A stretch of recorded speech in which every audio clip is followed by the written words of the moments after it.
क्या आपको मालूम है कि सृष्टि के रचयिता कहे जाने वाले ब्रह्मा जी के मन में अपनी ही बेटी के प्रति यौन संबंध बनाने की लालसा उत्पन्न हुई थी।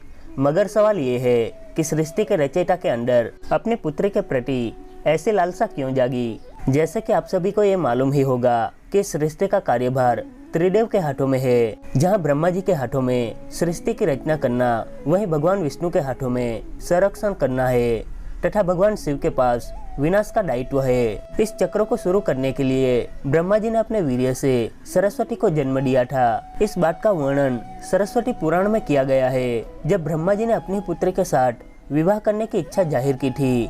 दरअसल सरस्वती माता की कोई माँ नहीं थी, उन्हें ब्रह्मा जी ने केवल अपने वीर्य से जन्म दिया था। विद्या की देवी कहे जाने वाली सरस्वती दिखने में बेहद खूबसूरत और आकर्षक थी। अब इस बात का अंदाजा इसी बात से लगाया जा सकता है कि सरस्वती इतनी खूबसूरत थी कि खुद उनके पिता भी उनसे विवाह करना चाहते थे। अपने पिता के मंसूबों को सरस्वती पहले ही भाप चुकी थी।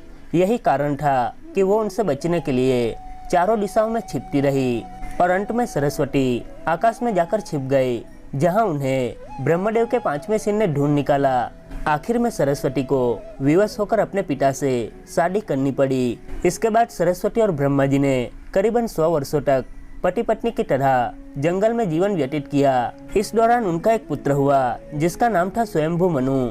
ऐसा कहा जाता है कि पृथ्वी पर जन्म लेने वाला पहला इंसान मनु ही था और मनु ही सनातन धर्म, वेदों और संस्कृत भाषा का जनक था। अब अपनी ही पुत्री से आकर्षित होना और संभोग करने की लालसा रखने के कारण सभी देवी देवता ब्रह्मदेव को एक दोषी की तरह देखने लगे, जिसके बाद सभी देवगण महादेव के पास पहुँचे और उनसे आग्रह किया कि वह ब्रह्मदेव को अपनी बेटी के प्रति यौन लालसा रखने के लिए दंड दे। ये सब सुनकर शिवजी अत्यंत क्रोधित हुए और उन्होंने ब्रह्मदेव के 5वें सिर को उनके धड़ से अलग कर दिया। मित्रों, कथा को आप जान गए होंगे कि ब्रह्मदेव ने कैसे किया अपनी पुत्री के साथ संभोग। जानकारी कैसी लगी हमें कमेंट करके जरूर बताएं। वीडियो को लाइक, शेयर और चैनल को सब्सक्राइब जरूर करें।